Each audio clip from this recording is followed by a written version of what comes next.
आज हमारे साथ देश के कोने कोने में कई मुख्यमंत्री, कई मंत्री और करोड़ों करोड़ों किसान भी आज इस कार्यक्रम में हमारे साथ जुड़े हुए हैं। मैं उन सबको भी आदरपूर्वक नमन करता हूं। साथियों, महाकुंभ के समय में मंदरांचल की इस धरती पर आना अपने आप में बड़ा सौभाग्य है। इस धरती में आस्था भी है, विरासत भी है और विकसित भारत का सामर्थ्य भी है। ये शहीद तिलका मांझी की धरती है, ये सिल्क सिटी भी है।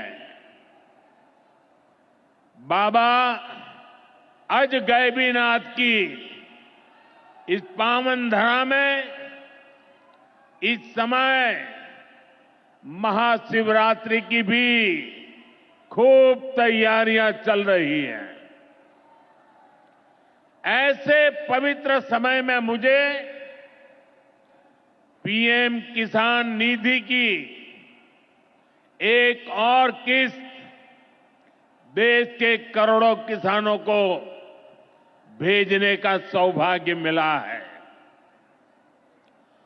करीब 22,000 करोड़ रुपए एक क्लिक पर देश भर के किसानों के खाते में पहुंचे हैं। और जैसे ही अभी मैंने क्लिक दबाई, मैं देख रहा था यहां पर भी जो राज्यों के दृश्य दिख रहे थे, यहां भी कुछ लोगों की तरफ मेरी नजर गई। वो फटाफट अपने मोबाइल देख रहे थे कि पैसा आया कि नहीं आया, और तुरंत उनकी आंखों में चमक दिखाई देती थी। साथियों, आज जो किसान सम्मान निधि दी गई है, इसमें बिहार के भी 75 लाख से अधिक किसान परिवार है। बिहार के किसानों खाते में आज सीधे करीब 1,600 करोड़ रुपए उनके खाते में पहुंच चुके हैं।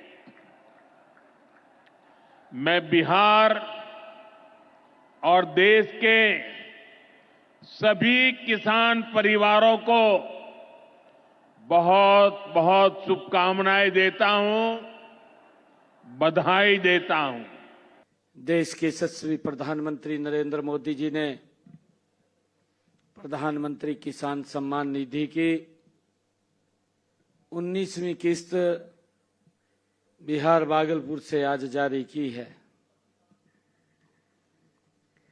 पूरे समय के ऊपर हर 4 महीने के बाद आदरणीय प्रधानमंत्री जी देश के किसानों के साथ रूबरू होते हैं। कई योजनाएं उनके हित में जो उन्होंने काम किए हैं उसकी चर्चा भी करते हैं और इस प्रधानमंत्री किसान सम्मान निधि को भी डालते हैं। डायरेक्ट खाते में पैसा आज पहुंचाया है। आज हम सब के लिए बड़ा गर्व का दिन है। कृषि विभाग द्वारा बाहर प्रदर्शनी भी लगाई गई है और हम सबको नई नई तकनीक जानने का, देखने का नजदीक से मौका भी मिलता है। अभी प्रधानमंत्री जी जब जिक्र कर रहे थे 2014 में देश का जो कृषि बजट था 24 लाख करोड़ था, आज 1,26,000 करोड़ रुपया इन 10 वर्षों में देश के किसानों के लिए कृषि बजट ये किया गया है। देश का हमारा किसान नई तकनीक से जुड़े, उसको नई नई सुविधाएं मिले, अपने वो खेत की पैदावार को बढ़ा सके। उसकी पैदावार बढ़ेगी तो उसको लाभकारी मूल्य मिले।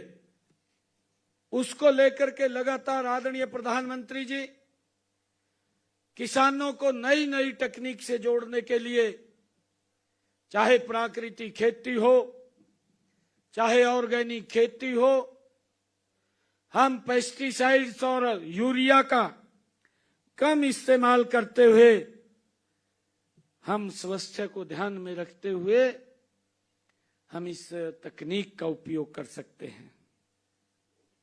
हम देख रहे हैं, चाहे नमो ड्रोन दीदी हो, किसान को खेत में दवाई और खाद डालना है, उसके लिए अलग किसान को मैन पावर की आवश्यकता होती थी, परंतु अब खाद और दवाई डालने के लिए भी हमारी नमो ड्रोन दीदी आ गई हैं, जिससे हमारे किसान को कम समय में और कम पैसे में सुविधा मिल रही है।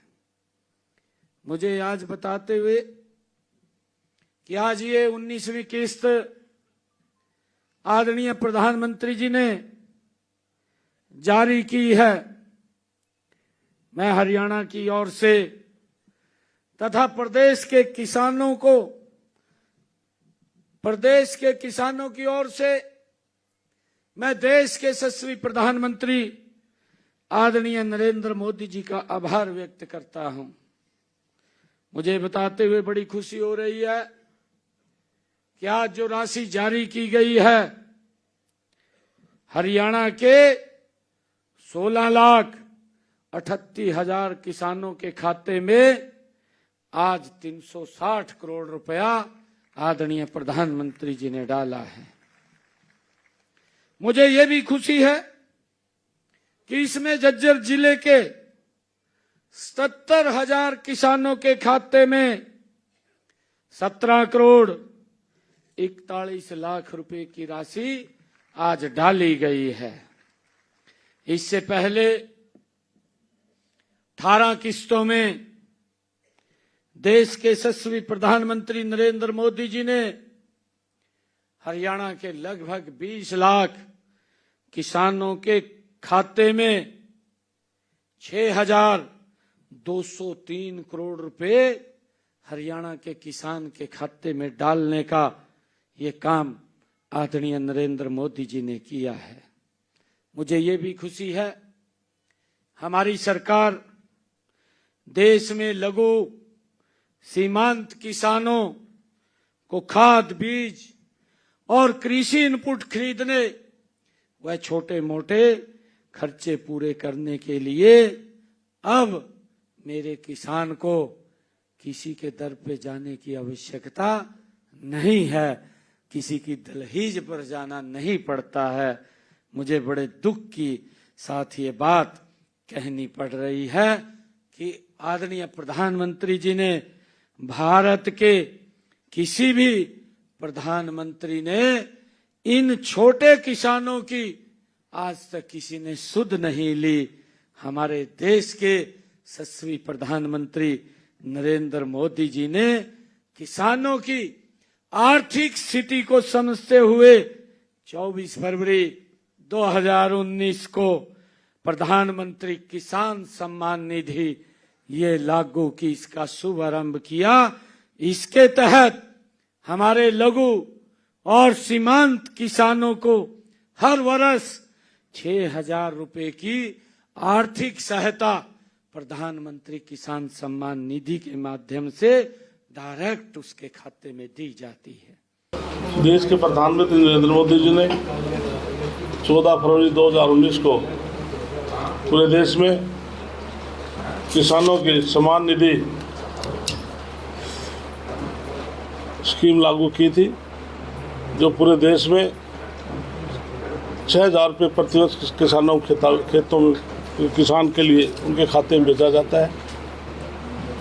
और प्रधानमंत्री नरेंद्र मोदी जी किसानों को कैसे आगे बढ़ा जा सके, केंद्र सरकार की कृषि नीति बनाई है। तो हरियाणा प्रदेश में भी किसान भाइयों के लिए नीति बनाई है। तो आज पूरे प्रदेश में सभी 22 के 22 जिला हेडक्वार्टर पर आज कार्यक्रम में कहीं न कहीं पर कोई मंत्री गए हैं। जिस प्रकार से आज फतेहाबाद के अंदर लगभग हमारे 90,401 किसानों के खाते में आज 311 करोड़ के करीब, 360 करोड़ के करीब जाने वाला है। और पूरे प्रदेश के जो हमारे किसान भाई हैं, अलग अलग विभाग हम उनको सहूलतें भी दे रहे हैं। नायब सैनी जी ने 24 फसलों पर MSP फसल खरीदने के लिए वायदा किया और अब की बार MSP पर हमने की है। माननीय मुख्यमंत्री किसान भरपाई योजना, फसल भरपाई योजना, चाहे फसल है चाहे सब्जी है, MSP रेट से कम बिकेगी तो सरकार उसको खर्च को सरकार। नायब सैनिक सरकार हरियाणा प्रदेश में तीसरी बार आई और उसका असर महाराष्ट्र पर गया, उत्तर प्रदेश के बाई इलेक्शन पर गया, राजस्थान पर गया और दिल्ली में केजरीवाल सरकार पर गया। अब 35 नगर निगम, नगर परिषद और नगर पालिका चुनाव है।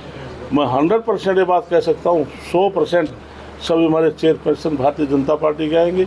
और जिस प्रकार से दिल्ली में कांग्रेस का 0 का खाता खुला है, भी नहीं खोल पाई, 0 आई है, तो मैं कहता किसी वार्ड में चेयरमैन को एक खाता खोल पाएंगे।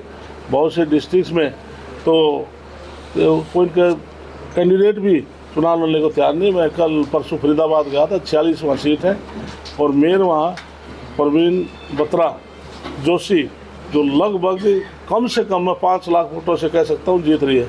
तो 40 के 40 वार्ड में आप कमल का फूल खिलेगा। तो इसी तरह से प्रदेश में सभी जगह ऐसा ही होगा। आज पूरे प्रदेश के जिला परिषद के चेयरमैन, ब्लॉक समिति चेयरमैन, सरपंच पूरे हरियाणा में 62 से 25 पंचायतों को एक सरपंच आकर कह दे मैं खुश नहीं हूँ। उन्होंने डिमांड की थी कि हमें कुछ फ्री हैंड किया जाए। जो मान नायब सैनी जी के पास वो गए, जो सोच रहे थे उससे कई गुना ज़्यादा हमने 21 लाख रुपये फ्री हैंड हमने हमारे सरपंचों को किया। और उसके बाद मैंने पदभार संभालने के बाद हमने फ्री हैंड जिला परिषद और हमारे जो ब्लॉक समिति के चेयरमैन उनको फ्री हैंड किया है। कि कई ऐसी कंडीशनें थी, जिला परिषद चेयरमैन कोई फील्ड में दूसरे उदार काम नहीं कर सकता था, ब्लॉक समिति वाला नहीं कर सकता था, इसलिए उन्होंने कंबाइन किया कि अपनी सहमति से हम चाहते हैं गाँव का डेवलपमेंट का काम हो तो सब ये काम कर सकते हैं। इसलिए आज हमारे ये तीसरी छोटी सरकार है। आज हरियाणा प्रदेश की सरकार से हमारी तीसरी छोटी सरकार आज खुश है। मनोहर जी आज से व्यापारी वर्ग से, उनके जनप्रतिनिधियों से मिले हैं, किसान संगठनों से मिले हैं, सभी से बातचीत कर रहे हैं, सबके सुझाव ले रहे हैं। और बजट जो हम तय करेंगे वो अच्छा बजट होगा, पूरे प्रदेशवासियों के लिए अच्छा बजट। पंचायत विभाग के लिए कुछ स्पेशल कोई स्कीम्स लाने का, इसके लिए मैंने अपने विभाग से जैसे 1000 गाँव के अंदर ई-लाइब्रेरी खोलने का हमने फैसला किया है। 1000 गाँव में हमने ट्रेनिंग पक्की करेंगे, स्ट्रीट लाइट लगाएंगे। 1000 गाँव में हम महिलाओं का सांस्कृतिक केंद्र खोलने जा रहे हैं। 2200 तालाब हैं, उनका सुधारीकरण करेंगे। और पूरे प्रदेश की जो शमशान घाट, कब्रिस्तान है, उनकी 4 दीवारी और पीने का पानी, उनका रास्ता और शेड बनाने का काम करेंगे। ये सरकार की तरफ से हमने तय किया। और 250 गाँव में हमने जिम खोलने का भी, ओपन जिम लगाने का भी फैसला किया। माननीय VG को मना लिया जी, बड़े मुखर से। माननीय अनिल विज मेरे घनिष्ठ मित्र हैं, वो 7 बार विधायक है और मैं 6 बार हूँ। और सीट मेरी अनिल विज की विधानसभा में इकट्ठी है। हम घनिष्ठ मित्र हैं, मित्रता हमारी है, जारी रहेगी। अनिल विज भारतीय जनता पार्टी के वरिष्ठ नेता हैं और निष्ठावान कार्यकर्ता हैं। भारतीय जनता पार्टी जो कार्यकर्ता होता है तो उसके मन में कोई बात होती है तो कह लेता है। अभी मैं फरीदाबाद गया था, मेरे से पूछा कि जो रुष्ट लोग हैं क्या उनको मना लेंगे। मैं कहता हूँ भारतीय जनता पार्टी है तो कार्यकर्ता पार्टी को अपनी माँ समझता है। बेटा और माँ ज़्यादा लंबा समय दूर नहीं रह सकते। 3 दिन के बाद जो कार्यकर्ता प्रजातंत्र में टिकट मांगने का सबको अधिकार है। 3 या 4 दिन के बाद वही कार्यकर्ता उम्मीदवार से आगे चलकर काम करता नजर आएगा।